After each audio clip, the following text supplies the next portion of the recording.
some people will intentionally be the low estimate to get the job, but then add the stuff after Absolutely. it started. So they could end up being the most expensive one in the end if but their intention and integrity isn't. Right, but they get the job up front. And so we try to be comprehensive and complete on the front side.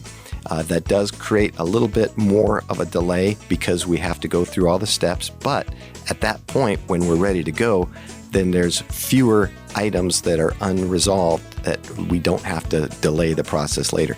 It's a lot less time intensive if we do it on the front side than if you try to do it on the back side.